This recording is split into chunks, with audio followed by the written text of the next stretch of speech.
Welcome to Sex, Lies, and Blank Pages with our special guest, Margarita Coale. Welcome back. We liked you so much the first time, we had to have you come back. So Literally, I have a million questions, as per always. For those of you who haven't listened to our previous podcast, first of all, you should go back and listen, like, share, subscribe, all that good stuff. Second of all, Margarita is my contract lawyer, as well as copyrights and all sorts of things. She has a very colorful background. Yes, also Stacey's very colorful background with all sorts of like just an interesting freaking life and an interesting take. And a very simplified version is years ago. I believe an author wanted to sue another author, and Margarita was asking questions, saw the entire community, and said, "You're an unruly bunch. I will be your lawyer." and we still are an unruly bunch. Unruly bunch. Okay, it wasn't there. That was the fan fiction version. I was like, I think that I know what topic we want to get in today, but Colleen and I were discussing earlier. I don't think a lot of people understand what you do for this industry for authors first. So like just cover maybe just a general fast outline of like the different things you do, the kind of like, especially to protect or, I think last time we kind of skimmed over that. And I think they'd love to know more like how you help authors and why we need lawyers. Yeah. I think, overall people are suspicious of lawyers because all what you see is like, oh, well, I don't need a lawyer. I can read, right? And if I can read, then why does anybody need to tell me what a contract is?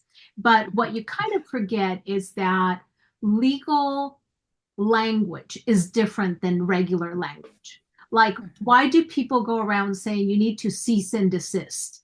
I mean, like, it's the same word, right? But they each have a heritage and they mean something in the law. So I think that when you look at why do content creators, and when I talk content creators, when whatever type of contract as an intellectual property, what am I going to do? And I think that the best explanation I've heard once that I really like is saying, when you create intellectual property, you have like a bucket. And this bucket, you can have, you have the book, you have the movie, you have the audio, and all of those buckets are there. And if you don't know what you're doing with it, is when you sign a contract, are you giving away your whole bucket? Are you giving away the prequels and the sequels?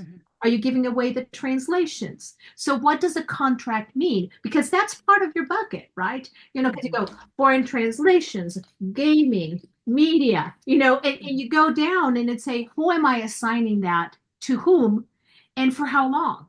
We all know that copyright, depending whether you write as yourself or as a pen name, is either protected for life plus 70 years or for 90 years, which, most of us will be very excited if our content creation lasts that time, right? Because it changes. And if you think about, Shakespeare, no longer copyright, which is why everybody Public talks domain. about, Beauty and the Beast.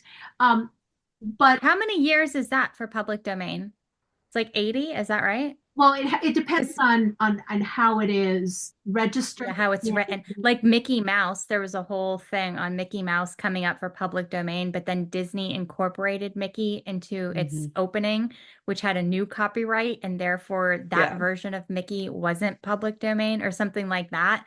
It was very interesting what the laws are, especially given that Disney uses Beauty and the Beast and other things that weren't their original ideas. I believe Snow White was actually Walt Disney's first idea, though. That was original. And his wife and his friends said, that's going to fail. You're making a mistake.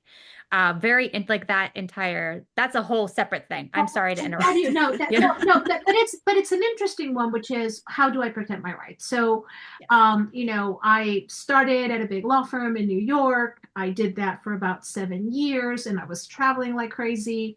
And that was litigation? Is that right? I did corporate restructuring, which involves corporate and involves litigation. You do a little bit of everything. And to give an idea of how much I was traveling, I became executive platinum in American in 3 weeks. That is how much I was traveling. And so for 7 years, and I had the best practice ever. That's exhausting. Yeah. Did you have first class tickets? You Like all the automatically time? get upgraded. You know, Yeah. once you get to That's a level, you automatically yeah. get upgraded. And then I said, oh, well, I then wanted to teach, and that wasn't my jam. And then I went to a smaller firm, and then I had a referral from an author who actually her publisher hadn't paid her for a long time, and she wanted to put the company in bankruptcy because she wanted to get paid. Right? That was published. So the question comes, you know, the most important thing about publishing contracts and bankruptcy, like that, how it relates, is it an executory contract? An executory contract is only interesting to those who practice bankruptcy because it means is performance due by both sides. If performance is due by both sides, then it's executory. It belongs to the estate. If it's not executory, then it's a credit. You're just a creditor, so you can get your rights back. So I can tell you on behalf of every single author, we did not know that. Yeah. Nor There's so much that the law is so interesting. So well, that's why we need complicated. people like her. Yeah. So when she came to me, she's like, I want to put them in bankruptcy. I'm like, no, you don't. I mean, we're talking about A little harsh. this is not going to happen. I said, but what you have is a breach of contract. Show me the contract. I can, if they haven't paid you, I'm pretty sure that paying you is an obligation in the contract. It's a material. So I said, now you can't get something for nothing. You can either pay me to litigate it, or you can pay me to negotiate your settlement and buy back the books. And she bought back her books. We're still friends to this day, and she's still my client. She thinks it took like forever. It really only took 3 months. And, oh, geez, come on. That's forever. It took forever. And not lawyer terms, like that's like that was really quick. And she also made the money she had paid the publisher in less than 2 months. So she made her money back. All of her IP, it was really important. So it started from there. And then every time she had something, she would call me, and I'm like, you have an agent and a publisher, like talk to them. And she's like, no, because I trust you. And I've always been a romance reader. Like romance has always been, I love women's fiction. I like romance. I've read and have from Joanna Lindsay, Julie Garwood, Kathleen Wood-Wissis. I mean, every single person because when you have English as your third language, reading romance as a teenager is kind of what you do. Right? I didn't know that was the thing. Now I know. Now you know. Well, it's easy to read, and it's, goes the teenager-ish. You also have a lot of clients in the, I know that our industry has boomed. It really has. And now there's a lot of other authors out there. But for our little community, when we would have these book signings, you have a lot of clients that you represent all in the same place, all at once, in this signing atmosphere with readers. That's got to feel good, right? I would imagine. I think what feels good is the ability to empower people, right? Yeah. Because one of the things that we find ourselves, so you're running a business, right? Whether you are self-published or you have a publisher, you're still running a business. And, whether you're there just for the art or not, most of us are very lucky to find something we're passionate about, and we also can make a living, right? Because if you think about artists in the past have always had sponsors, right? Mozart wrote music because he had a sponsor. Picasso painted because he had a sponsor. When you Picasso almost killed himself because he didn't know his brother wasn't selling his art, right? That was Picasso. Well, his brother was his sponsor, and he found his art underneath the bed, and his brother lied to him and said that he sold it. I don't even know about that Picasso. Random fact. I know, right? Full of them today. We'll have to check that. We'll have to read the check. I've never heard that one. There's a lot of the stuff that you see. So nowadays you find yourself you have to not only think like an author, but you also have to think like a business person, right? And the concept is, so when I started doing this and I started, contract law, so I 10 years ago basically retooled, took a lot of CLE, which is continuing legal education. I called who was the premier attorney at the time who did this, and I said, hey, would you mind talking to me? And she was lovely. She did a really nice, this is what I would do mentorship idea. And then I started working with different people, especially on reversions. And somebody asked me one day, do you advertise? And I said, no. All of my, You don't have to. I don't have to. Yeah, we advertise for you. I don't advertise. It's all word of mouth. People come to me and people will ask me. So we do contracts. I do contracts. I do reversion of rights. We look at intellectual property. We look at protection of the intellectual property, audiobooks. And I have clients that I have clients that come to me and they have one thing they want me to do, right? And they come in and they come out. And I have other clients who are like, we want you to help us, or I want you to help me run the day to day, right? And I want to make sure so that anytime there's a legal issue, they come to me. And if I don't have the answer, I said, I will find it for you. Because, unsurprisingly, lawyers know other lawyers, right? So if I don't know something, I probably will know somebody who has a recommendation somewhere about something. Also, I would just want to correct myself. It was Van Gogh. Okay. Vincent Van Gogh's brother was supposed to sell his art. He felt it was too dark and hid it underneath his bed, and Vincent found it. And now everyone knows for trivia night at the bar. Yes. Yeah. Yes. I apparently had one drink too many during trivia night. Yeah, I don't know. But I think when you were talking about empowering, I think it's also, there's something about because there's a lot of us that the business, that kind of stuff scares us. I don't get the wording. I don't understand what it's asking me. So I think you add a relief too of knowing that I've got someone at my back that has my back. And it's you also, I don't want to say dumb it down, but you explain it to me in a way that I can understand. I'm very much a tactile person like you. I could tell with sister at one time as you picked up the thing and showed physically, and that is how I learn. I'm much more of oh, now I understand. So I think it's that also relief you give authors of having somebody that can protect us and has our back and is that you trust to be you got me and I trust whatever you say. And it's just that takes something off of our plate that when we, are in these situations, as people will just sign contracts. I've seen authors just be like, oh, that sounds great. And just sign it. And you're like, oh God, you don't know what you just signed away. And because they didn't really understand or listen. And so it's just, I think it's empowering. They think it's a good deal. They see other people doing it. And these print rights currently, everybody wants to sign away their print rights. Because a few people had what looks like on the outside very good success. And I believe a lot of them do have very good success, but people are signing contracts with the same publishers and it's not the same contract.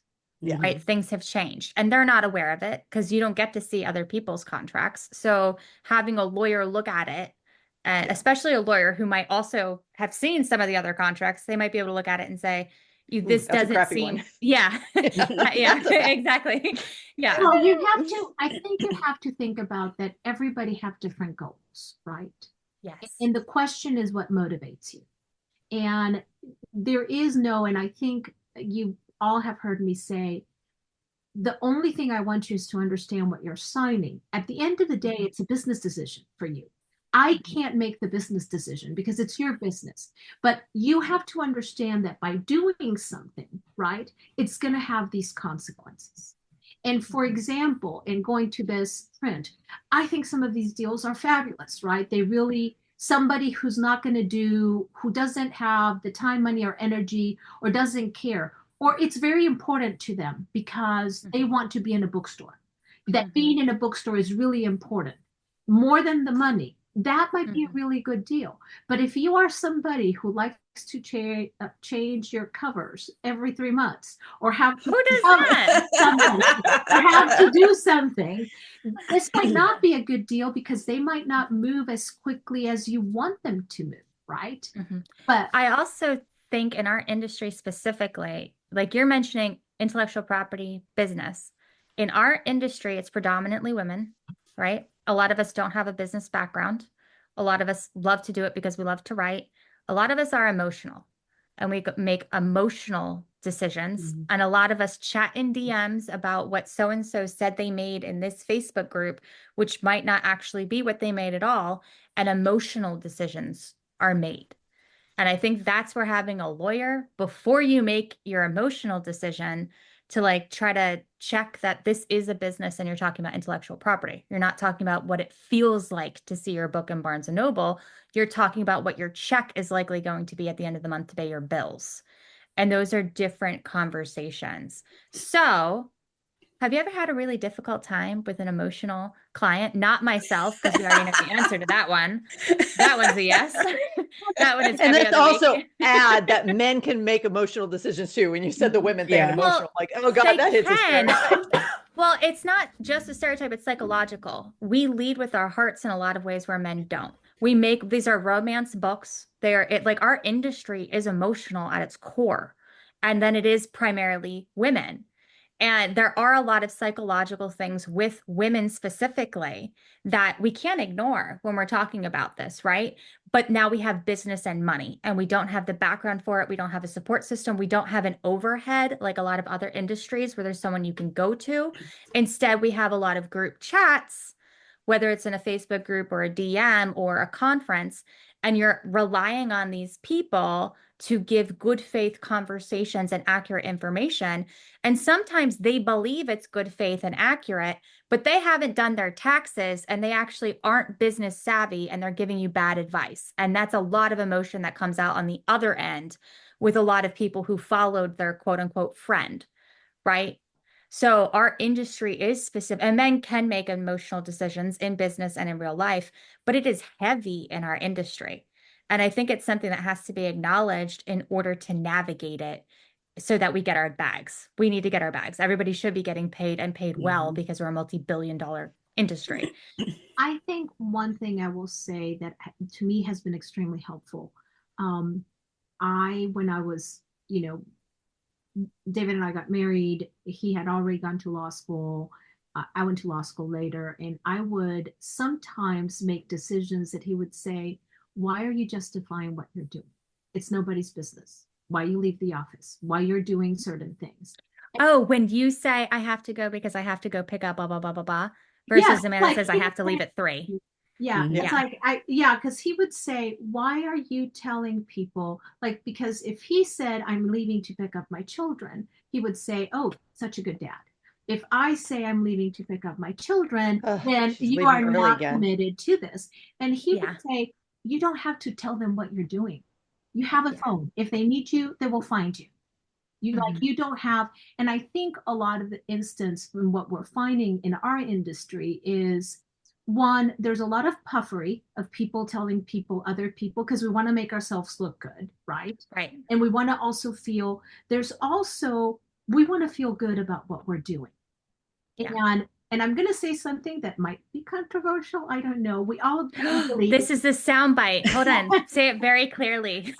We all want to believe we're special, right? They're going to treat. But Mom, you told me I was special. We all want to believe. And at the end of the day, when you're dealing with somebody on the other side, they're treating as a business, right? They're not coming to you because you're special. You're special at the moment because you have what they want.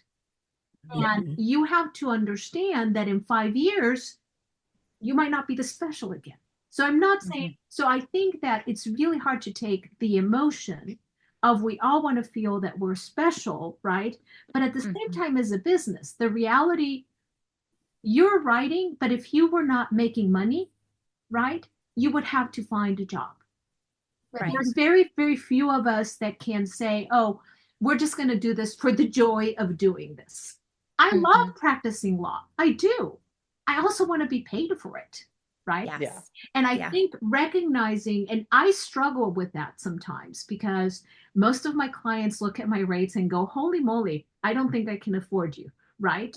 Right. And I kept the rates because I wanted people to understand I've practiced law for a long time. When you hire me, you're getting something, right? Yeah. And law is expensive. And it is expensive on time. It is expensive on a lot of different things, but it also comes with experience, right? What have you done? because law is not a formula. Law is a way of analyzing things. Law is a way, it's just like storytelling, right? Storytelling, I mean, the story about falling in love, right? How do people fall in love? How do they overcome whatever is overcoming them? What is it? And it's the same thing. You look at a problem and you have to look at it and say, what is the right answer for this? And a lot What's of a little different in our romance books, the answer is sex. And I don't think we should do that for legal forms. Well, it depends on who the legal guy is. Like, was it back in the day, all those lawyer shows? It was like Dermot Mulroney and Okay, so Lexi Blake was writing a book, and sometimes my client asks me to take a look, and she had the book about a lawyer and a client, and I'm like, so I highlighted, I sent it back, and I said, I have one comment. Lawyers don't have sex with their clients. They just shouldn't. Like maybe in this world. And it's like, well, but I'm like, it just is not a good idea. But it's not illegal. No, right? Well, is it? It is? And it depends on where you practice, but it's unethical, right? Because yeah, it does sound unethical. That's true. Unethical. That's a great line. It is. It is. So I think that a lot of the times we find, again, when you look at a contract, you might not understand what you're signing. Or when somebody, and I find this, for example, authors tend to be really trusting with some people and really distrustful with others. And I haven't understood this. Like, so you're distrustful of professionals, but you're trustworthy. You think somebody you met on the internet who wants to be your PA, right, is like that you've never seen in your life. Oh, that person, you're going to give them all your passcodes to everything. Yeah.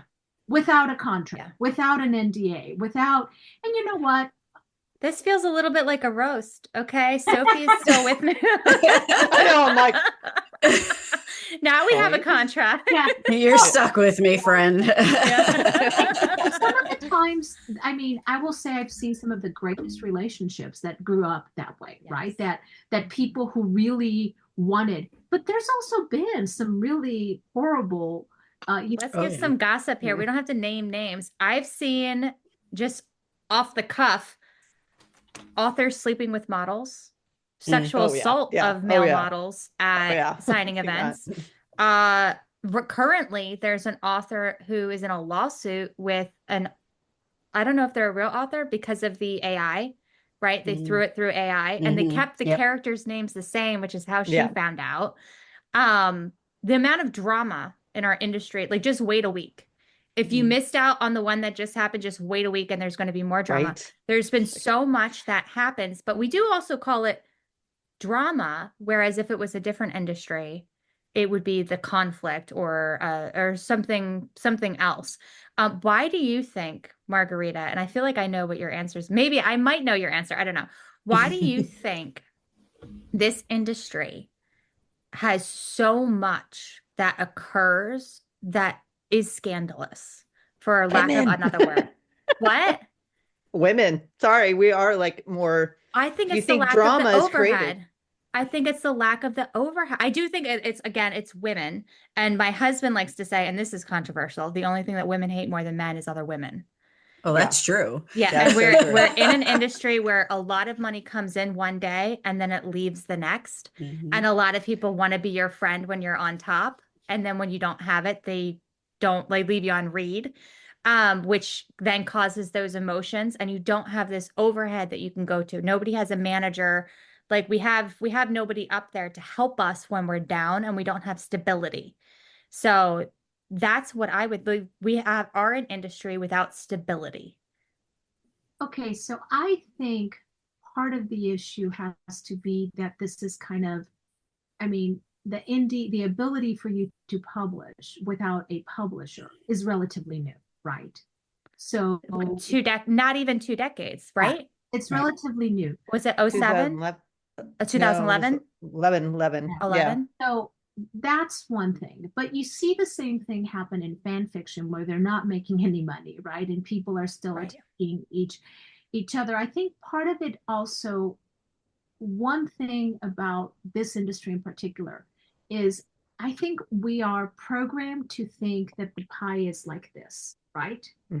And if you have something, that means you took it away from me. And so if you're successful, it means I'm not successful. I don't In, believe that's true.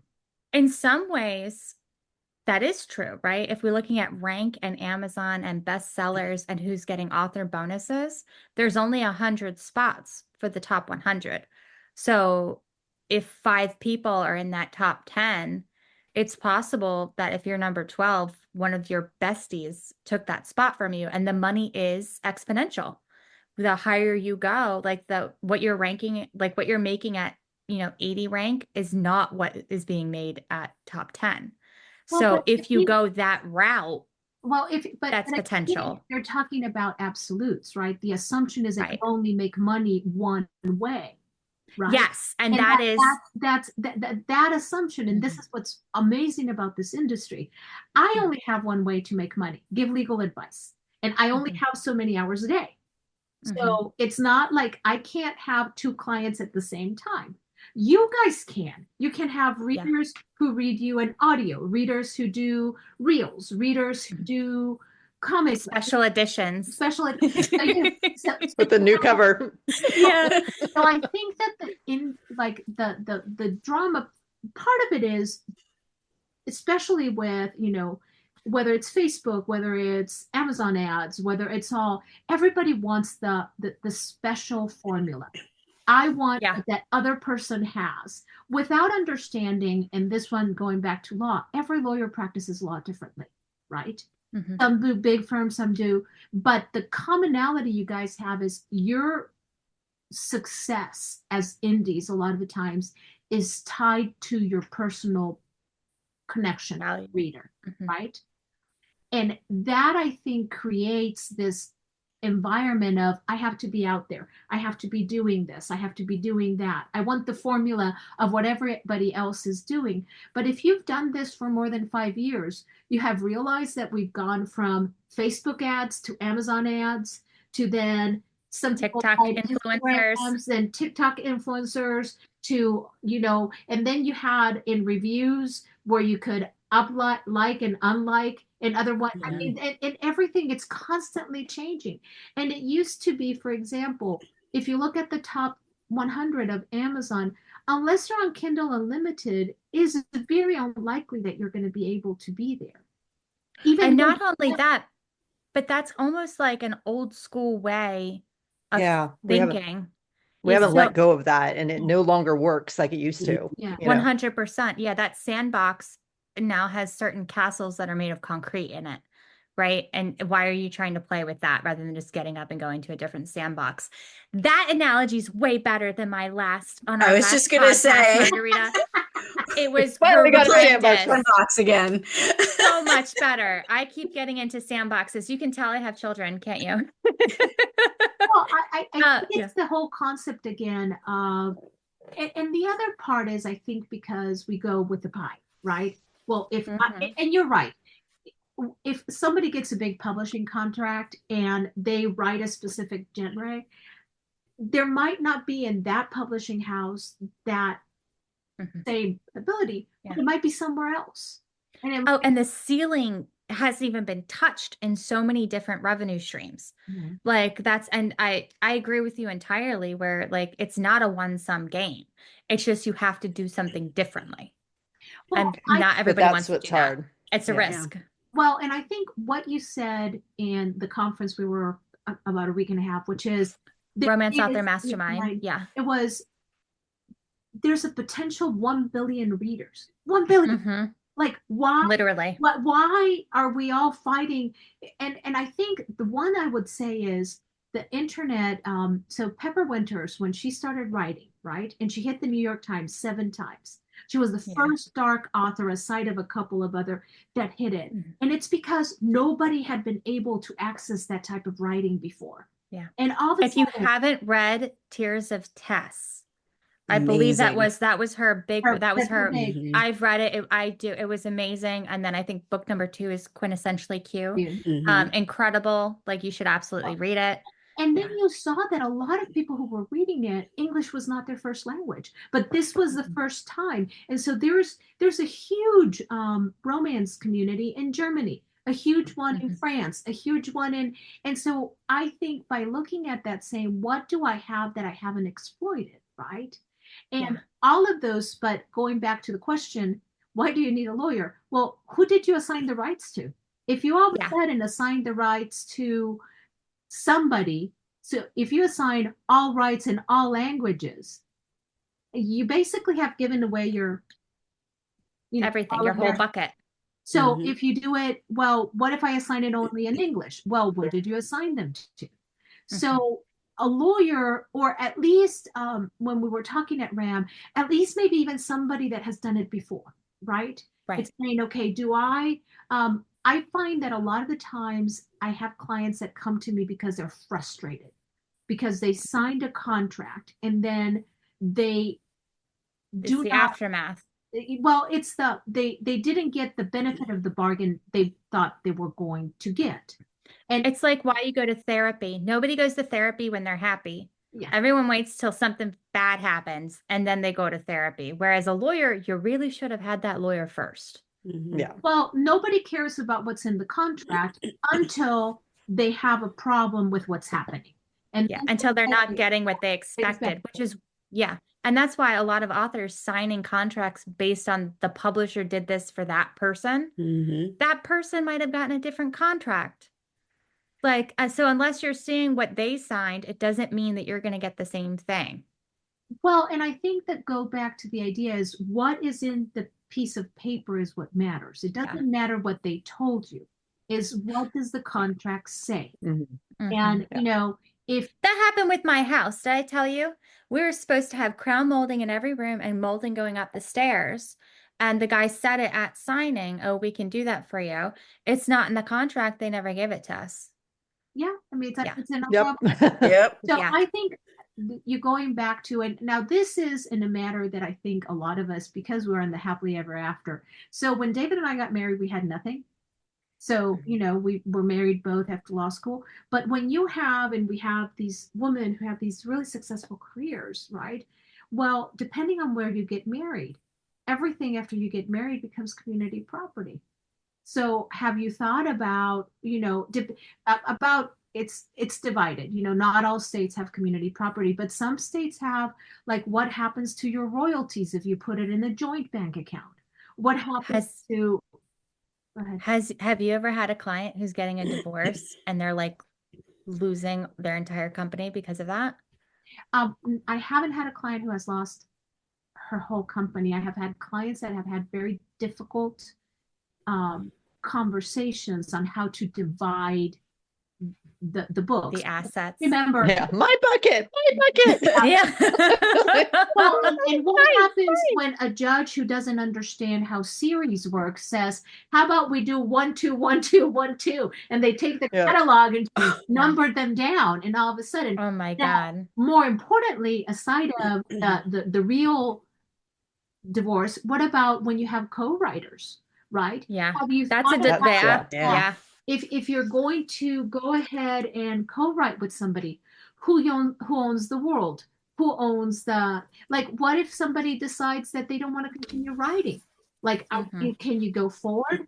And I know it's really hard, and sometimes contracts don't have to be, and I think Sky said this, well, what contracts just scare me because they're all 500 pages. What if you want, Yeah. a 5 And there's no happily ever and after. there's no And happy, well, That's like a 500-page book I do not want to read. there's no sex and there's no happily ever after. Like, what the hell's the point? and I always talk, and I, for example, usually will say, and I know that some people, I really believe in a lot of our contracts, especially when they're individuals, that mediation is the best way to go. Yes, Uh, that's a clause, correct? Yeah. Added in the It adds contract that you in. will not go to court. It will be mediation or something like that. Well, Yeah. because a lot of the times, if, like, do you You're spending a lot of money to go to court. Yeah. Mhm. Well, and I've had conversations with my clients, which is, do you want to send your kids to college? Because you're about to Yeah. spend college tuition on this, right? And Mhm. sometimes it's important to spend that amount of money, but sometimes it's not. And sometimes the biggest question is, for example, if you contracted with somebody and the contract says that you are assigning them the rights for 10 years, and after 3 years, you're not selling any books. You're like, well, how Go do I back. get how do I get those back? And so, well, what does the contract say? Or is the contract Yeah. silent? Can we make an offer? Can we analyze and say, how can we terminate this contract? Right?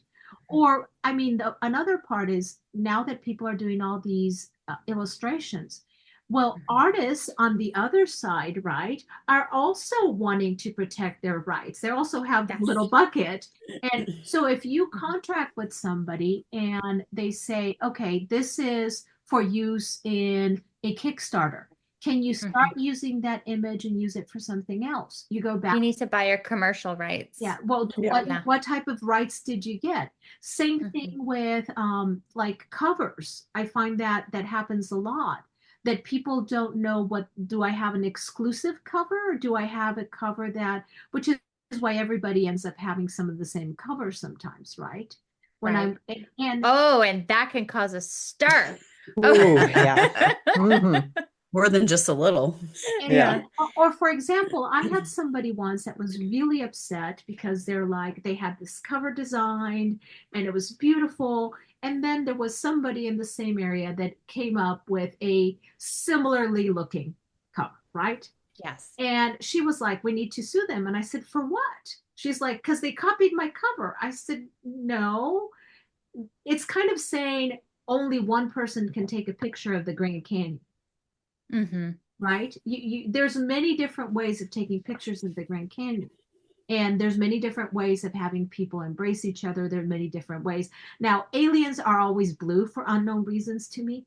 But well, that's because of Ice Planet Barbarians. We know exactly. I was like, aren't they green? Yeah. I don't know why they didn't use the other side of that man piece for the butthole. I don't know why. Whoa, we just went totally different subject here. In Ice Planet Barbarians, they have a spur, but they never go doggy style, so the spur never gets action. I'm like, well, what was the point of the spur? Okay.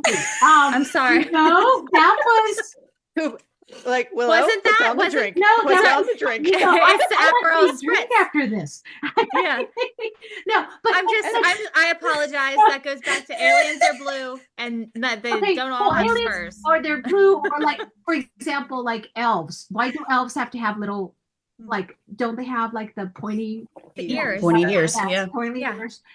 So a lot of the things, when you look at your contracts, when you look at what you're doing as a business, right? And Willa and I have had this conversation about, how we integrate certain things and what you want to keep control over and what is important. And Stacy, when we were negotiating your contract, saying like, do you want to be involved in this? Do you not want to be involved? Like, yeah. That's me. Yes. Stacy not be involved? Yeah. Like, and what is, for example, I think, and a lot of it right now, and I'm discovering more. So I don't specialize in film area. Like that's entertainment, but I've been working with a lot of clients about it. And I've been working with a lot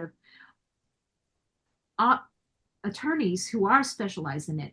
And there's a very different, so the question there, is it more important for you that it gets made, or do you want to get money, right? Because I think this whole concept that, there's going to be a movie and I'm going to become rich, that's not happening. That's not the way it works. Yeah, which we talked to the body of Warm Bodies, Isaac, author. about that, and he's just like, that's not at all. His contract was very much, he did not make that much off. I believe that's fairly common. Like if you get a six-figure figure from a movie deal, you did good, and that's all you're gonna get. And it's typically like low six figures, and I don't think that people know that. I think that there's like this illusion. Also in True Blood, is it Eric who wrote the book? No, it's Bill. In True Blood, Bill writes a book, becomes a New York Times bestseller, and then he's living in a mansion and like all this stuff. And I was like, the hell he did. This was so unrealistic. Like it pulled me. Vampires, werewolves, I'm in. A New York Times bestselling book giving you a mansion, I'm out. Like that was, I was like, this is unrealistic here. This doesn't exist in reality. Right, fairies, we're all in. Okay, yeah, there's totally could be, they lost me after they got rid of the one I liked. I'm like, you have to be kidding me. Like, which the Tara? No, I like, I like the We're having spoilers right here, but I Okay. apologize. No, Yeah, as soon as didn't Eric like, and Suki I was were just the saying like, that they, Who was it? Who was it? Because I love this show. This is my show that, well, like, it if started I'm with in a W. rut, I He read it. was the guy, he was the bad guy at the end. It starts with a W? Yeah, he was, I can't even remember. Oh, was he the old vampire? Yes. Oh, yeah, I see his Oh. face. He's a well-known actor too. Mm. Great actor. The whole thing was like I think I dropped. phenomenal. I dropped out after a while. It got too much. I go full throttle. I've binge watched that Even to the entire end. series at least 3 times Oh, to wow. the end. Wow. When I'm in a writing rut, I watch True Blood. I asked Sean literally yesterday. I said, "Do you want to binge watch True Blood with me?" And he said no. He was like, "I am not doing it. No. I'm gonna have to do it by myself." Oh, But I Yeah. Sacrifices. in the name of art, I think, you are in an industry which gives you, complete control of what you're doing. And it for a lot of the artists, you are also wanting to say, how do I continue? Like, I want to be doing this, right? Right. And I want to have the power to create, and I have the power to tell the story. But then at the same time is, how do I make sure that I am protecting those stories, and I am protecting, my merchandising rights, and I am protecting as much as I can. I mean, that's the difference between what it was J.K. Rowling with Harry Potter and E.L. James with 50 Shades. E.L. James made more money, and she has her merchandising rights. And that was a huge, when J.K. Rowling was asked about, like, when the numbers came out, and she said, "Oh, if only Harry had been more creative with his wand." But But that's Whoa, the again, difference, we're going- right? But I think, I know. yeah, but I The think, difference is the contracts. Okay, J.K. Rowling's, has We so. I mean, Yeah, she's we have a lot to say about her, billion-dollar but author, right? She, Yes. her, and I don't think she's hurting. Yeah, Yeah. I think now what you can talk about, however, it's the exploitation of, what do you think you can obtain? Like, do you keep Yes. right to, and publishing is like, so indie publishing, you can publish a lot quicker, you can pivot a lot easier. Traditional publishing is not as quick, but they can do things that you might not be able to do as an indie, like maybe get into the bookstores you want to get to. And for clarity, E.L. James started with fan fiction, I believe. So Yeah. she's self-publishing. And I believe J.K. Rowling went traditional. Is that Oh, right? yeah. Well, Yeah. Yeah, She so they was both- always traditional. Yeah. So they Well- started differently and they signed different contracts. And remember, they're completely different stories, right? One Yes, was meant yes. for your young adults, and So one I'm was sure not. there's a fan fiction of them together. Oh, a billion. I mean, Oh, I'm Zodiac sure. Academy. Zodiac Academy is all, I believe. Pretty much Harry Potter. Yes, Yeah. but adult. Yeah. Yeah. And so I think that when you look at, in the question of what is an author supposed to think about it, I'm not saying that you're like supposed to be suspicious of everybody at every time. I think you have to, whether you have an agent, whether you have somebody that helps you with PR, whether you have somebody that helps you, is make sure that you do your due diligence, and that the due diligence comes from you, right? You're the captain of your ship, in the sense. And now for those of you, because I know Willow has it, Stacy, I know you have it, with have really good support works, right? You work with somebody that you've grown in the industry, and that you respect each other and you respect each other's input. I think the whole concept is to make sure that when you are hiring and interacting with other people, you understand, what is my relationship, right? If I'm Right. paying you to do something, what am I getting back from you? And Willow has had this issue happen once, where she hired somebody and that somebody ghosted her, and then we can't get access to certain things, right? Mm-hmm. We look Yep. at, now thankfully we have a contract, we were able to, but it took Retrieve a while it. to retrieve it and to be able. And it was deliberately deactivated. Yeah. Also, in at least one instance, things were deliberately deactivated, even though they were said not to. Also, in this moment, I would like to correct myself again. These spurs vibrated, and I believe Oh, it was boy. for the clit, No, I'm remembering now. I am remembering now, and I apologize. It there was meaning. It had a purpose. Listeners, I also think this is probably a good closing out time. We didn't even cover what we were supposed to, so we'll have to come back right back after this. But because I was just asking you to be like, what do you do for authors? And we're here an hour later. I hope I answered some of it. You answered a ton of it. Did. But I think we should just close this one up and then continue on with our actual question we were going to get into. And so this will be part 2, guys, because Willow can't get off the little spiky. I am off of it now. I have discovered, Picasso, Van Gogh, blue spur, what does it do? We're answering all of the important questions today. It is. This is like very interesting. It is important. And I'm sure that inquiring minds want to know. Yes, I know, right? That's what they came for, not like how to have a stable career and keep all their rights. Oh, you should have kept that to the next one. I'm like, to be continued. Yes. Oh, to be, yes. Okay. So, any last minute, if you have one thing to tell. Advice for authors. Or readers, even, just for the industry on the whole. One piece of advice. Mine would be get a lawyer, but from the lawyer, what is the advice? Maybe listen to your lawyer. I think I will say, we talk a lot about what we need to do to protect our businesses, what we need to do. I think for anybody who's a professional, continuing to work on your craft. How do you get better? How do I sell? Like, if you're not changing the way you write, if you're not changing your storytelling, right? Everybody's supposed to becoming, and I hate to use the word sophisticated, but when you're a baby lawyer and when you've practiced for 25 years, you shouldn't be looking at a legal problem the same way. You should have gotten to a point where you can say, what's really relevant? And it's how do I start looking at the trees, at the forest, at what's important? I think what a lot of my clients and the ones that are most successful, they know themselves, they love their craft, and they want to continue to tell good stories. And in this one, I'm going to have to come back to talk to you guys about AI because I have a new. Yes, that was the whole subject why we came here. 1,000,000,000%. But this also shows you how an evening with us goes, where we're 4 hours later, didn't even get to the subject we were supposed to talk about. Yeah. The sun has gone down. We're 4 mojitos in. Four. Only 4. But I think this is going back to everything is, so my kids laugh at me because I never read contracts when we go to a doctor's office. I just sign them. And they're like, you're a lawyer, you don't read them. I said, okay, I'm not going to sit and read something I can't negotiate. Because they're not going to sit down and negotiate with me.